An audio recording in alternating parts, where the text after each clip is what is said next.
네, 안녕하십니까. 오늘 말씀은 누가복음 1장 26절에서 56절 말씀을 읽겠습니다. 요절은 1장 31절 보라 내가 잉태하여 아들을 낳으리니 그 이름을 예수라 하라. 누가는 여러 책들을 많이 읽고 목격자들이 전하해 준 자료들을 다 수집하고 모든 일을 근원부터 자세히 미루어 살펴서 누가복음을 기록한 이유가 당시 사람들의 신앙의 잘못된 부분을 바로잡아주고 더 확실하게 거하도록 함에 목적이 있다고 했습니다.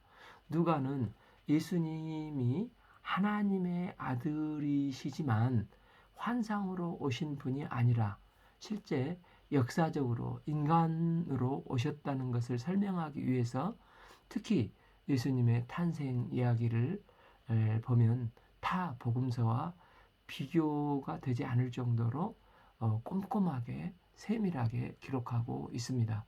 이는 예수님은 하나님의 아들이시지만 역사 속에 오신 인간이심을 강조하고 있습니다. 오늘 말씀은 마리아에게 임한 성탄 소식입니다. 26. 여섯째 달 천사 가브리엘이 하나님의 보내심을 받아 갈릴리 나사렛이란 동네에 가서 세례 요한이 6개월 임신되었을 때 천사 가브리엘이 하나님의 보내심을 받아 이제 갈릴리 나사렛 동네에 가셨습니다. 27. 다윗의 자손 요셉이라는 사람과 약혼한 처녀에게 이르되 그 처녀의 이름은 마리아니라. 가브리엘 천사가 마리아를 찾아갔습니다. 마리아는 다윗의 자손 요셉과 정혼한 처녀였습니다. 당시 유대 관습에서 정혼을 하면 법적으로는 부부지만 1년간 동거하지 않고 1년 후 혼례식을 거행했습니다. 마리아는 비록 요셉은 가난한 목수였지만 다윗 왕가의 자손인 요셉과 결혼할 날을 꿈꾸며 기다리며 요셉의 족기를 뜨개질하고 있었습니다. 여기서 중요한 것은 마리아가 처녀였다는 것으로 당시 정혼한 상태에서 남자를 모르는 마리아는 처녀였습니다. 28. 그에게 들어가 이르되 은혜를 받은 자여 평안할지어다 주께서 너와 함께 하시도다니. 샤가라에게 나타났던 이 가브리엘 천사가 오늘은 이제 마리아에게 나타나 은혜를 받은 자여라고 합니다. 하나님께서 은혜를 입은 자라는 것은 선택된 여자라는 것입니다. 지구의 수많은 역사 속에 수많은 여자 중에서 창조주 하나님은 다윗의 혈통 요셉과 정혼한 시골 처녀 마리아를 택하셔서 그 몸을 빌려서 아담의 범죄 이후로부터 줄기차게 구약에 약속하신 메시아를 보내주겠다는 이 언약의 말씀을 드디어 이제 성취하시고자 이 땅에 그의 태를 사용하셔서 보내시겠다는 것입니다. 이것은 마리아에게 임하는 상상할 수 없는 은혜요 축복입니다. 은혜란 하나님께 값없는 선물을 받았다는 뜻이 아닙니까? 우리가 그 성도가 구원받은 것은 하나님의 놀라운 은혜의 선물을 받은 것입니다. 하나님은 나보다 잘생기고 돈도 많고 능력도 많은 사람들이 하늘의 묵별과 같이 많을 것인데 수없이 부족하고 허물진 나를 택하셔서 주님을 믿게 하시고 또 하나님 자녀로 삼아주시고 구속 역사에 이 생명 구원 역사에 사용하고 계십니다. 아무리 생각해도 나는 자격이 없는 자인데 어찌하여 이런 나를 택하여서 하나님께서 내 이름을 하시고 나를 존귀케 하시고 심히 기뻐하시고 이런 나를 부르시고 나의 인생 전체를 어루만지신 하나님의 은혜를 생각할 때 우리는 다만 그분의 크신 은혜에 감격하지 않을 수 없습니다. 오늘까지 여기에 서기까지 이 말씀을 듣기까지 하나님은 수많은 사건 속에서 나를 신실하게 보호하시고 인도하신 것은 다만 하나님의 크신 은혜입니다.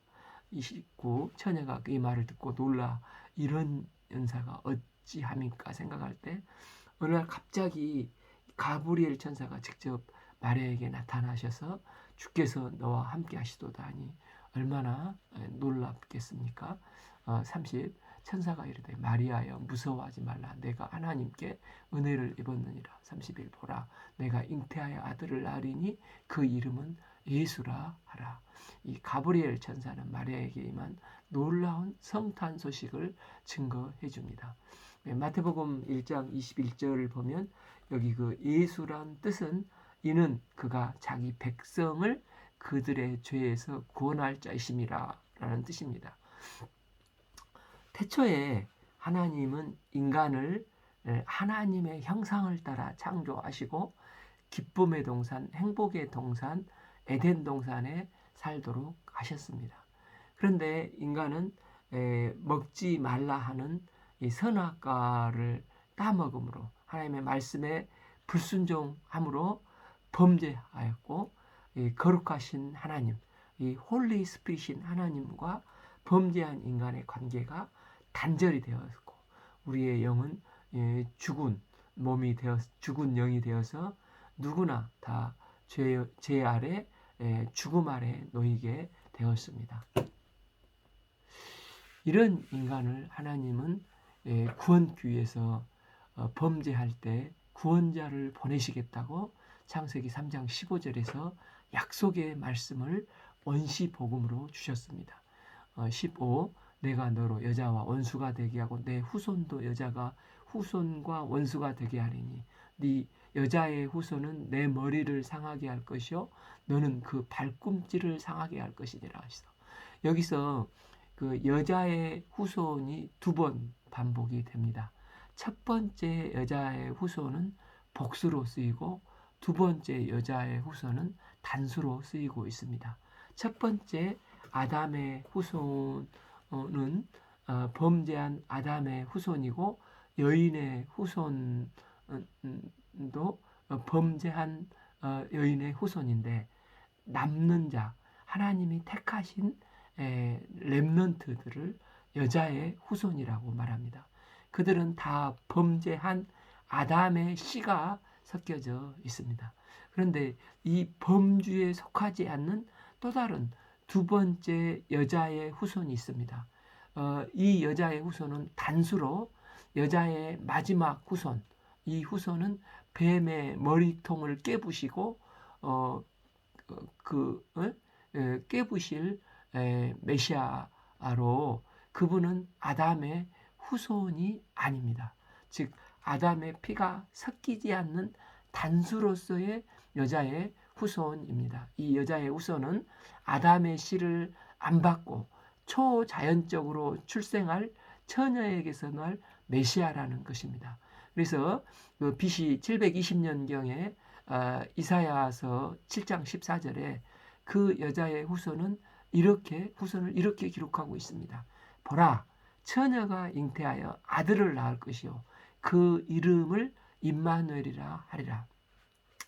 처녀가 잉태하여 아들을 낳는 게 단수 여자의 후손인데 그녀가 결국 정혼한 동정녀 마리아를 말하는데 마리아를 통해서 이 땅에 오실 예수 그리스도에게만 해당되는 말씀이 되는 것입니다. 사탄은 인간의 범죄함으로 말미암아 모든 아담의 후손에게 죄와 사망 권세 아래 놓이게 했습니다. 때문에 인간은 누구나 죄와 사망 권세에 놓여 영원히 멸망할 존재였습니다. 하나님은 이런 인간을 이처럼 사랑하사 구원코자 여자의 후손을 약속해 주시겠다고 구약 오래된 약속을 줄기차게 수없는 선지자들을 통해서 말씀을 하시고 하나님의 아들 메시아를 이 땅에 역사적인 사건으로 이루시겠다고 이제 가브리엘 천사를 통해서 이제 마리아를 만나 이 성탄 소식을 증거해 주는 것입니다. 빌립보서 2장 6절 그는 근본 하나님의 본체이시나 하나님과 동등됨을 취할 것으로 여기지 아니하시고 7 오히려 자기를 비워 종의 형체를 가진 사람이 되셨습니다. 범죄한 아담의 피와 섞이지 않는 단수 여자의 후손 예수님이 구약의 약속대로 이 땅에 마리아의 태를 들어쓰셔서 이 땅에 오셨고 마침내 죄 없으신 예수님이 죄의 싹스로 십자가에 피 흘려 죽으심으로 인간을 구원하사 하나님과 바른 관계성을 회복시키시고 영원한 생명을 주시고자 이 땅에 오신 것입니다. 이로 누구든지 이 예수님을 믿기만 하면 아무도 멸망치 않고 영생을 주시고자 하신 하나님의 크신 사랑과 은혜의 성탄 소식입니다. 이 약속의 말씀을 이루기 위해서 지금 천사 가브리엘이 동정녀 마리아를 만나고 있습니다. 천사는 계속해서 장차 태어날 예수님에 대해서 말씀하십니다. 32 그가 큰 자가 되고 지극히 높으신 이의 아들이라 일컬을 것이요 주 하나님께서 그 조상 다윗의 왕위를 그에게 주시리니 33 영원히 야곱의 집을 왕으로 다스릴 것이며 그 나라가 무궁하리라. 나실 메시아 예수님은 다윗의 보좌를 차지하게 되시고 그는 진리의 왕, 평강의 왕, 사랑의 왕, 겸손의 왕이 되시고 은혜로 이 택함 받은 자들을 영원 무궁 다스리는 분이 되실 거라는 것입니다. 세상 나라는 흥하고 흥망성쇠를 거듭하지 않습니까?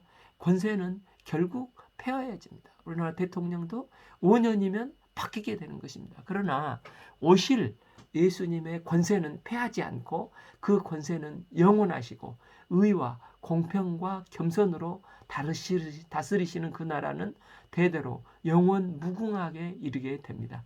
이런 분이 마리아의 태여서 탄생하실 거라는 것입니다. 예수님은 이 땅에 보잘것없는 한 아기로 태어나셔서 십자가에서 세상 죄를 지고 가는 하나님의 어린 양으로 죽으시고 이제 3일 만에 부활하셨습니다.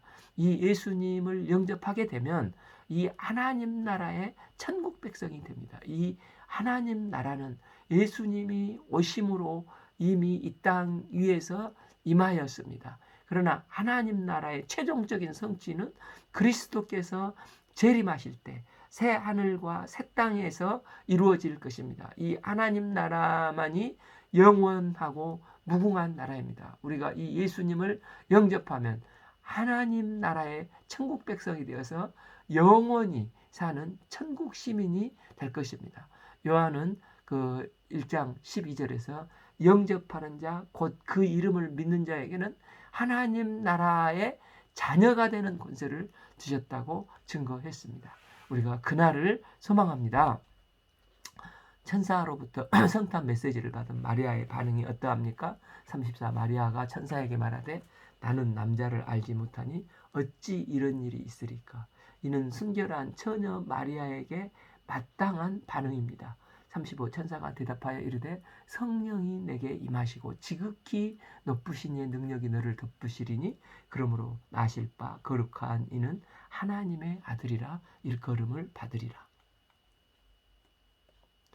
여자의 후손 예수님께서 처녀 마리아를 통해서 이 땅에 오심은 아담의 씨를 안 받고 초자연적으로 임하신 전적인 성령의 역사입니다. 때문에 마리아가 아기를 낳는데 필요한 인간적인 조건은 아무것도 없습니다. 다만 범죄한 인간을 구원하여 하나님과 바른 관계성을 맺어서 하나님의 형상을 회복하시고자 하시는 하나님의 크신 사랑의 마음이 구약을 약속하셨고 때가 되매 마침내 성령이 임하시고 지극히 높으신 이의 능력이 초자연적으로 마리아를 덮음으로 마리아의 몸을 빌어 이 땅에 성육신하여 오신 것입니다. 누가가 이를 기록할 당시 로마에는 영지주의가 생기기 시작했습니다. 그래서 거룩하신 하나님이 어떻게 악하고 더러운 인간의 몸을 빌어 이 땅에 오실 수 있느냐? 인간의 몸을 입고 오신 그는 결코 그분이 결코 그렇지 않고 죽으시고 부활하실 때 죄악되고 더러운 육신의 몸으로 부활한 게 아니라 오직 거룩한 영으로만 부활했다는 것입니다. 이것은 제자들이 눈이 콩깍지가 끼어서 헛것을 본 것이다 하면서 성육신과 육신의 부활을 부정하는 게 영지주의지 않습니까? 그래서 누가는 이 시점에서 이런 일이 있었을 때 예수님이 육신이 되셔서 역사 속으로 마리아의 태를 들어서셔서 탄생하셨다는 것을 분명히 밝히 기록하고 있는 것입니다. 예수님은 환상이나 SF 공상으로 오신 분이 아니라 실제 역사 속에서 인간의 모습을 빌려서 역사적인 사건으로 우리에게 오셨습니다. 그렇다고 역사 속에 오신 예수님이시지만 예수님은 단순한 인간이 아니라 35절 천사의 말을 통해서 하나님의 아들이신 것을 분명히 설명을 하고 있습니다. 천사가 대답하여 이르되 성령이 내게 임하시고 지극히 높으신 이의 능력이 너를 덮으시리니 그러므로 나실 바 거룩하신 이는 하나님의 아들이라 일컬으리라. 즉 육체 입고 오신다고 해서 더러운 죄악된 인간이라고 생각하지 말라. 예수님은 육체를 입고 오신 분이시지만 그분은 지극히 높으신 하나님의 아들이시라는 것입니다. 예수님은 탄생 때부터 우리 인간과 다른 것이 여자의 후손을 약속하셨고 때가 됨에 성령으로 잉태된 분이시라는 것입니다. 그렇다고 육체가 없는 것이 아니라는 것입니다. 그래서 누가는 분명히 예수님을 신성을 가지시고 계시면서도 인성을 가지신 하나님의 아들이신 것을 분명히 언급하고 있는 것입니다. 36 보라 내 친족 엘리사벳도 늙어서 아들을 배었느니라. 본래 임신하지 못한다고 알려진 아기가 이미 6달이 되었으니 마리아는 인간이고 여자입니다. 또 이게 결혼을 앞두고 참 요셉과 참 아름다운 이 첫민밀 티엠미미를 꿈꾸고 있습니다. 이런 어마어마한 사건이 그런데 그에게 임한다 할지라도 그래서 한순간 또 안 믿어지고 걱정스러워지는 것입니다. 특히 정혼한 마리아의 입장을 생각해 보십시오. 그는 결혼할 날만 손꼽아 기다리고 있는 처녀가 아닙니까? 남편 요셉이 얼마나 걱정이 되겠습니까? 아내 될 사람이 임신을 어느 날 해가지고 배가 태산만 해가지고 요셉 앞에 딱 나타났을 때 요셉의 충격이 이 청청병력과 같은 모습에 얼마나 충격을 받고 놀랐겠습니까? 나는 율법대로 이 여자와 잔 적이 결코 없는데 이게 뭐야? 저 뱃속의 아이는 누구 아이지? 실제 요셉이 마리아를 가졌다는 소식을 듣고 얼마나 많은 생각과 고민을 하다가 잠을 잤습니까? 마태복음 1장 19절 그의 남편 요셉은 의로운 사람이라 그를 드러내지 아니하고 가만히 끊고자 하여 이 일을 생각할 때 얼마나 많은 생각을 했겠습니까? 그때 이제 생각을 하다가 잤는데 주의 사자가 현몽하여 이르되 다윗의 자손 요셉아 내 아내 마리아 데리고 오기를 무서워하지 말라. 그에게 잉태된 자는 성령으로 된 것이니라. 이런 마리아의 고민을 아신 하나님께서 6개월 전에 임신한 엘리사벳이 나이 들고 결코 임신할 수가 없었는데 임신한 사실을 미리 알려주신 것입니다. 이는 마리아를 위로하고 격려하신 하나님의 섬세하신 배려이십니다. 37 대저 하나님의 모든 말씀은 능하지 못하심이 없느니라. 하나님께서 원하시면 불가능한 것이 없습니다. 나는 불가능한 게 많지만 하나님은 불가능이 없으신 창조주이십니다. 하나님은 창조주 하나님으로 천지를 창조하신 분이십니다. 빛이 있으라 하심에 빛이 있었습니다. 말씀 한마디로 천지를 창조하신 하나님. 이 100세 된 아브라함과 사라의 마른 태를 여신 하나님이 엘리사벳의 태도 여셔서 임신을 하게 하신 하나님이십니다. 이 하나님은 약속대로 보라 처녀가 잉태하여 아들을 낳을 것이요 그 이름을 임마누엘이라 하신 약속대로 예수님을 이 땅에 보내신 분이십니다. 신앙생활은 하나님의 모든 말씀은 능하지 못함이 없느니라 하신 하나님의 말씀을 믿고 순종해서 능치 못한 일이 없으신 하나님의 말씀, 이 레마의 말씀을 체험해 가는 것입니다. 이때 마리아의 반응이 어떠했습니까? 38 마리아가 이르되 주의 여종이오니 말씀대로 내게 이루어지이다 하며 천사가 떠나가니라.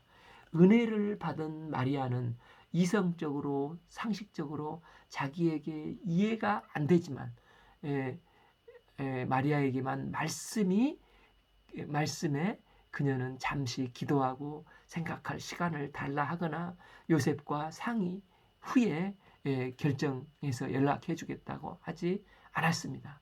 그는 말씀의 성령이 감동이 임했을 때 즉시 주여 여종이오니, 이제 옛날 성경에는 주여 계집종이오니 말씀대로 내가 이루어지이다 순종을 했습니다.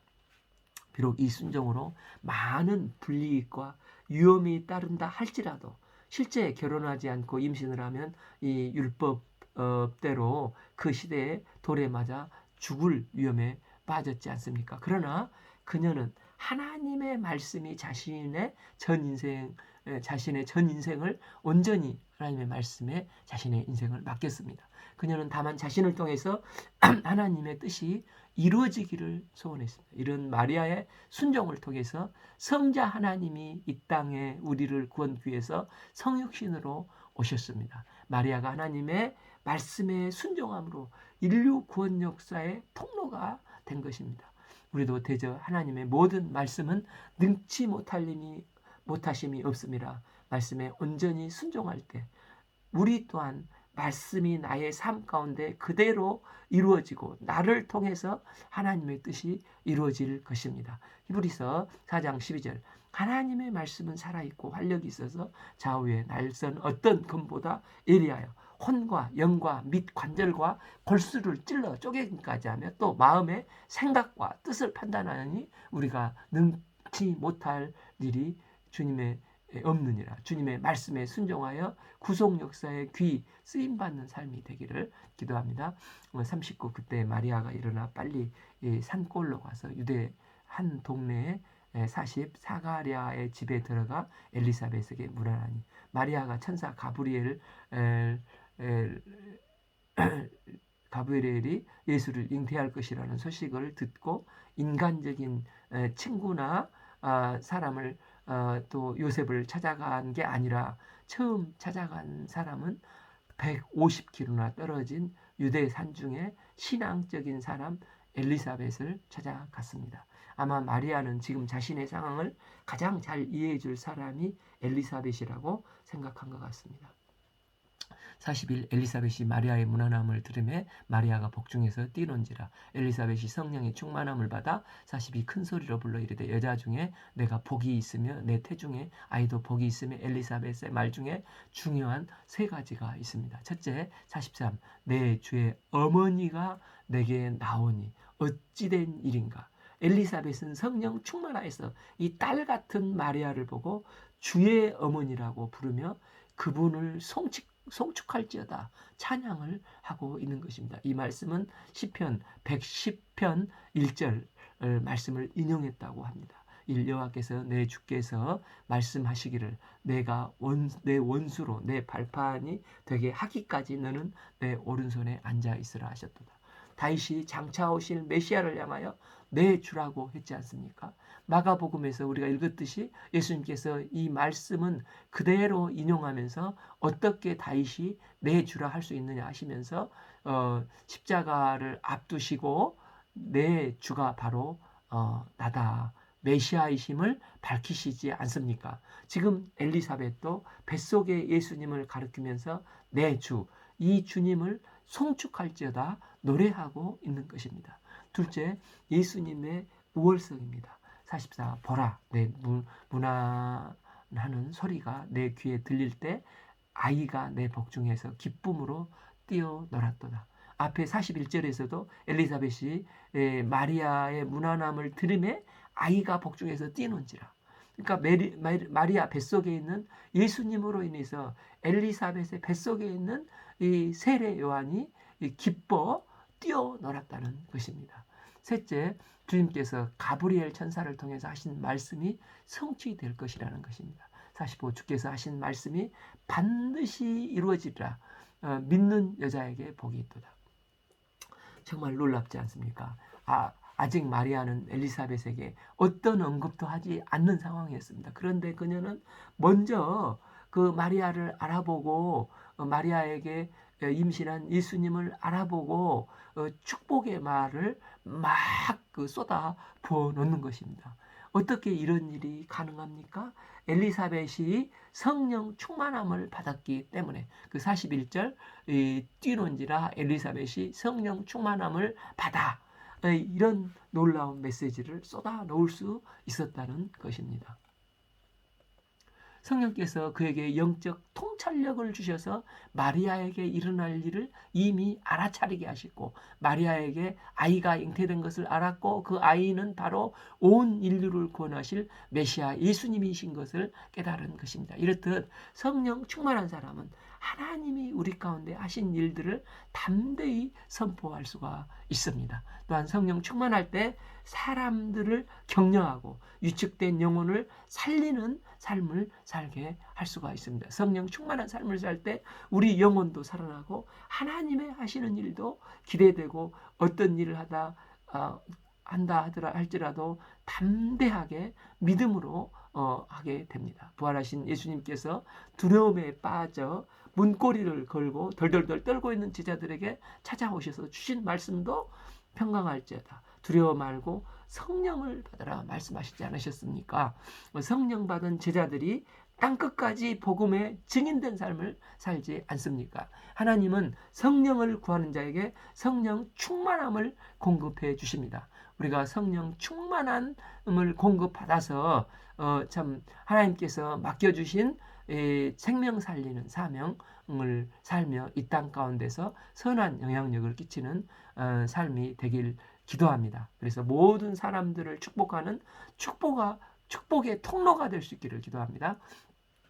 성령 충만한 메시지를 들은 마리아의 심정은 어땠습니까? 그동안 두렵고 떨렸던 마음이 눈 녹듯이 사라지고 하나님이 하신 일에 대한 확신과 심령으로 또 새 힘을 덧입고 성령 충만한 신앙적인 카운셀링으로 인해서 이제 마리아 입에서 성령 충만함이 임하여 찬송이 여호와를 송축하는 찬송이 흘러나오기 시작합니다. 46절 마리아가 이르되 내 영혼이 주를 찬양하며 47 내 마음이 하나님의 구주를 기뻐하였으면 47 내 마음이 하나님의 내 구주를 기뻐하였으면 48 그의 여정의 비천함을 돌아보셨습니다. 보라 이제 후로는 만세의 날을 복이 있다 일컬이로다. 온 세상을 구원하실 메시아가 비천한 나를 통해서 오신다니 나는 세세토록 복이 있을 것이다. 이제 후로는 이게 뭐 누가복음 5장에서도 이제 후로는 나오죠. 이런 성령 충만한 역사가 있을 거라는 것입니다. 49 능하신 이가 큰 일을 내게 행하셨으니 그 이름이 거룩하심에 50 긍휼하심이 두려워하는 자에게 대대로 이르는도다. 이 시를 볼 때 마리아는 비록 어리고 배운 것이 많지 않은 시골 처녀였지만 하나님의 말씀을 정확하게 알고 있었고 하나님의 언약이 메시아를 통해서 성취될 것을 간절히 기다리고 있었던 여인이었고 또 메시아가 통치하실 나라도 어떤 나라인지를 정확하게 알고 있음을 고백하고 있습니다. 또한 마리아의 이 찬양은 이후 그 누가복음의 주요 주제로 계속해서 소개되고 있습니다. 마치 사무엘상에서 사무엘의 탄생과 그에 따른 한나의 찬양 기도가 사무엘서의 주제적인 역할을 소개하고 있듯이 누가복음에서도 이 마리아의 찬양시는 당시 여자는 유대 사회뿐만 아니라 로마 사회에서도 소외받는 계층이었는데 누가는 이 찬송시를 기점으로 여자들에 대한 관심을 복음서 전반에 아주 포괄적으로 언급을 하고 있습니다.